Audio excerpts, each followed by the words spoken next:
Nous sommes vendredi 26 mars 2021. Vous suivez ABA Télévision dans sa nouvelle édition d'information.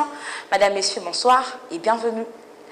Commençons toujours par le principal titre. Le président Antoine Tshisekedi participe au 30e forum de MEAP. Modeste Bahati en audience avec les réseaux des professeurs des universités et de l'Institut supérieur du Congo. Le verdict est tombé. Michel Djamba et Delphin Campagne condamnés à 20 ans de travaux forcés. Restez avec nous pour suivre les détails.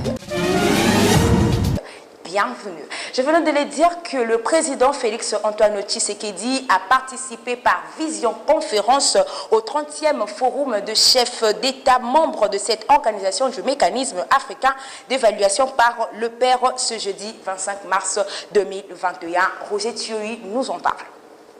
Le président Félix Antoine Tshisekedi a participé ce jeudi 25 mars par visioconférence au 30e forum des chefs d'État et des gouvernements de pays membres du mécanisme africain d'évaluation par le père. La RDC devient ainsi officiellement 41e membre adhérent au MAEP dont qui sont le président en exercice de l'Union africain a souligné l'importance cruciale et du renforcement de l'état de droit pour consolider le développement de l'Afrique. Le chef de l'État a rappelé sous son autorité, la RDC avait mis l'accent sur les droits humains, la lutte contre la corruption et l'impunité.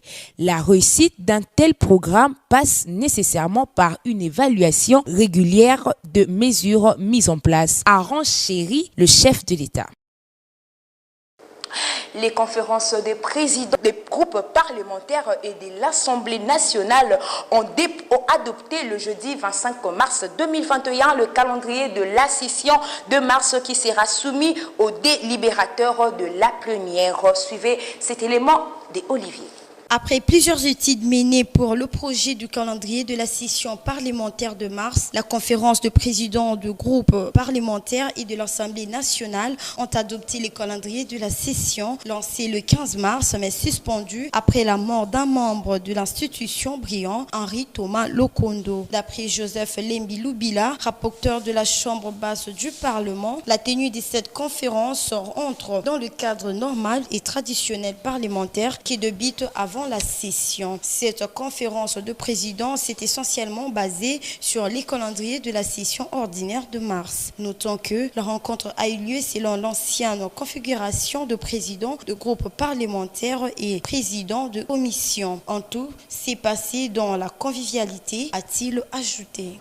Nous sommes en politique. Le réseau des associations de professeurs des universités et instituts supérieurs du Congo était en audience avec le président du Sénat, Modeste Bahati, ce jeudi 25 mars pour plaider à l'amélioration de la gouvernance académique. Suivez cet élément.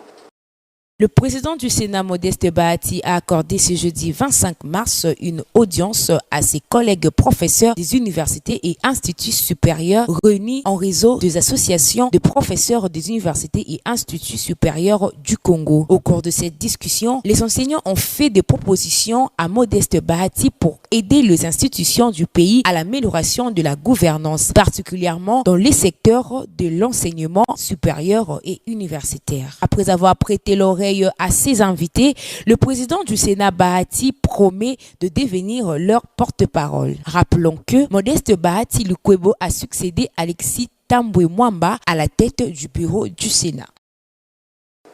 Prenons la justice concernant le présumé détournement de fonds du Haut-Katanga. Le gouverneur Jacques Kiaboula est mis à la disposition de l'inspection générale de finances.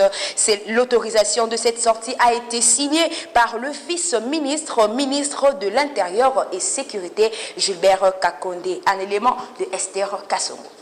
Le gouverneur du Haut-Katanga est désormais mis à la disposition de l'inspection générale de finances, IGF, pour un audit financier axé sur la gestion de sa province. L'autorisation de sortie de Jacques Kiaboula a été signée le 25 mars par le vice-premier ministre, ministre de l'Intérieur et Sécurité, Gilbert Kakonde. Il autorise le gouverneur à se rendre de Lubumbashi à Kinshasa par dérogation spéciale pour répondre à l'invitation de l'inspection générale de finances. finances. À en croire plusieurs sources, une équipe des inspecteurs à cette dernière avait effectué dernièrement une descente à Lubumbashi pour le contrôle de gestion de la province du Haut-Katanga. Un débat contradictoire avait été annoncé après un constat amer sur le présumé détournement de fonds. L'invitation lancée au gouverneur du Haut-Katanga laisse entendre que l'inspection générale de finances a reçu l'avis favorable du vice-premier ministre Gilbert Kakonde pour confronter Jacques Kiaboula aux inspecteurs de l'IGF. Revenons en politique. Le Front commun pour le Congo ne participera pas donc au gouvernement du Premier ministre de Sama Lukonde. Une annonce faite à travers un communiqué rendu public ce jeudi 25 mars, signé par le président de la cellule de cette plateforme, Raymond Chibanda. Suivez l'élément des Elohim Finda. C'était pendant la soirée qu'est intervenu ces communiqués qui fait la une de l'actualité et crée des zones d'ombre au sein de la classe politique congolaise. Il s'agit de la non-participation de la plateforme Le Front commun pour le Congo, l'FCC en sigle, au futur gouvernement en gestation de l'Union sacrée, mais n'hésite pas à souhaiter une bonne chance au Premier ministre Sama Lukonde. À en croire, l'FCC déplore également les comportements des membres de la dite plateforme qui aujourd'hui se retrouvent autour de Félix Tshisekedi, chef de l'État, et monte au créneau par la même allure à désapprouvant formellement le mode d'exercice du pouvoir, signalant que ça fera bientôt un mois depuis que l'opinion publique attend le prochain gouvernement qui serait le fruit de l'union sacrée. Parlons procès EPST, Michel Djamba et Delphin Kampayi, respectivement inspecteur général de l'EPST et directeur national du CECOP, sont condamnés à 20 ans de travaux forcés. Suivez le détail avec Égide Oboum. La tension était vive ce jeudi 25 mars à la prison centrale de Makala. La cour pénale de Kinshasa-Gombe, siégeant en audience foraine, a rendu son jugement sur l'affaire de détournement de fonds affectés à l'enseignement primaire, secondaire et technique. Les deux principaux prévenus, notamment l'inspecteur général de l'EPST, Michel Djamba, et le directeur national du CECOP, Delphin Kampayi, ont écopé de 20 ans de travaux forcés. Ces deux condamnés ont été reconnus coupables dans la déviation de deniers publics. Notons que l'inspecteur général de l'EPST, Michel Djamba, est évanoui au moment où la Cour a rendu son arrêt. Faisons un tour au quartier Kindele et Kimwinza dans la commune de Mongafula, frappé par deux érosions. À cet effet, l'archevêque Fridolin Ambongo s'est rendu dans la zone le jeudi 25 mars 2021. Suivez un élément des Égide Oboum.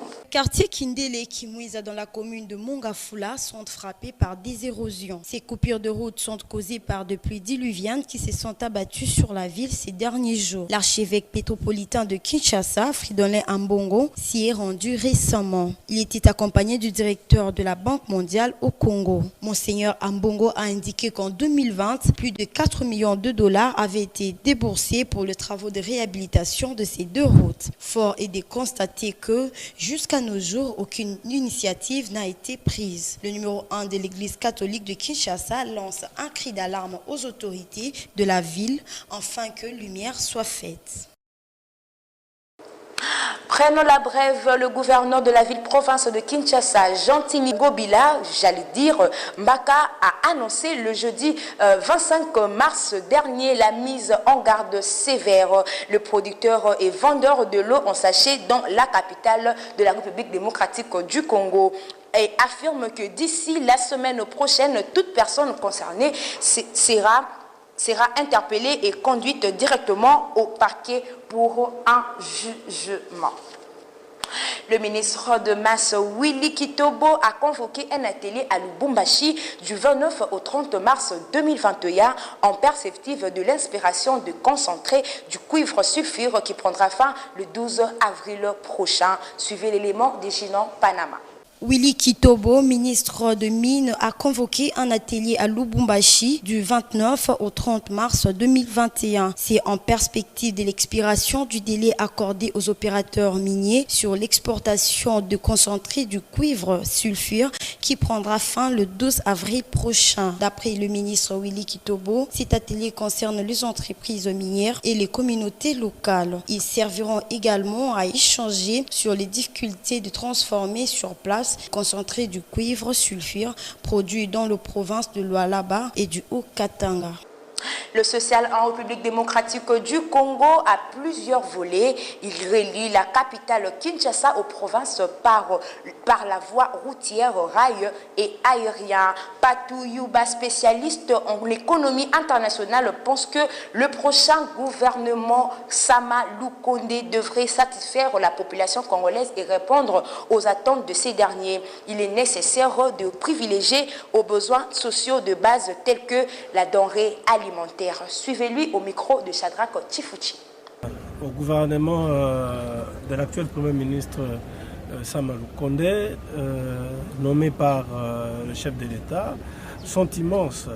Mais je pense qu'aujourd'hui, les Congolais s'attendent à l'amélioration de leur situation socio-économique. Et pour ce faire, les développements économiques dont nous attendons pour l'amélioration des conditions de vie des Congolais dépendent dans une large mesure des politiques de projets que l'actuel Premier ministre compte mettre en place pour l'amélioration des fondamentaux socio-économiques de notre pays. Et pour ce faire, nous pensons que le Premier ministre doit commencer d'abord par mettre à flot l'économie de ce pays. À notre avis, relève d'abord de l'amélioration de l'agriculture ou le secteur agricole sous toutes ses facettes, c'est-à-dire la culture, l'élevage, la pêche, l'exploitation forestière, ça peut ou ne pas être là, mais je pense que les trois premières activités peuvent améliorer les conditions de vie des Congolais. Et pour ce faire, il faudrait d'abord commencer par là et entrevoir également l'industrialisation, une sorte d'industrialisation qui permettra en réalité de mieux conserver et de mieux vendre des biens agricoles de notre pays. Prenant la page sportive, les Léopards de la République démocratique du Congo ont été éliminés le jeudi 25 mars 2021 aux éliminatoires du Coupe d'Afrique des Nations Cameroun 2021. Les Congolais ont perdu leur match décisif à Franceville face au Gabon sur un score de 3-0. Suivez l'élément des Trégards. Le Léopard de la République démocratique du Congo ne participeront pas à la prochaine édition de la Coupe d'Afrique des Nations Cameroun 2021. Le fauve congolais s'est font éliminer à Franceville en perdant lourdement face aux Panthères du Gabon sur le score de 3-0. Suite à cette élimination, les supporters congolais ont réagi. Donc, match à lobby pena, dessus ma casse le match à lobby. Donc, l'équipe me soutient mais Gabon pena donc maman ou à Sony. J'ai mort au pena donc et lesquels biso fort. Tout ma pena 3-0 les Léopards de la RDC pena to pour la raboué. Sony papa. Sony na kanda pour jamais équipe. Le coup la Gabon va gagner biso 3-0. Sony. Équipe le coup a payé le Gabon j'ai payé mort boé surtout ça le bango nil il faut pas CP là. Pour rappel, la RDC est troisième du groupe 2 avec 6 points derrière le Gabon et la Gambie, déjà qualifiés avec 10 points. Les Congolais vont jouer leur dernier match à Kinshasa le lundi 29 mars au stade de Martyrs de la Pentecôte devant les Scorpions de la Gambie. Finissons cette session d'information avec un communiqué nécrologique. Les familles Kitika, Ndita et Yandobia ont la profonde douleur d'annoncer la mort de leur mère, tante, grande sœur, grand-mère au nom de Alphonsine Kitika, décédée le 18 mars 2021 suite à une longue maladie à l'hôpital de Kitambo. Le programme des obsèques se présente de la manière suivante. Dimanche 28 mars, veillée mortuaire à la résidence familiale 6 avenue Kifoyi, quartier abattoir dans la commune de Massina. Lundi 29 mars à 8h, sortie du corps à la morgue de Kitambo, 10h cérémonie de meurtin, 12h enterrement à la cimetière de Kitambo et à 14h bain de consolation dans la résidence familiale. Voilà, c'est déjà la fin de cette session d'information. Nous vous rappelons le principal titre. Le président Antoine Tshisekedi participe participe au 30e forum de MEAP. Modeste Bahati en audience avec les réseaux des professeurs des universités et de l'Institut supérieur du Congo. Le verdict est tombé. Michel Djamba et Delphin Campagne condamnés à 20 ans de travaux forcés. C'est complètement la fin de cette session d'information. Mesdames, Messieurs, merci de l'avoir suivi et au revoir.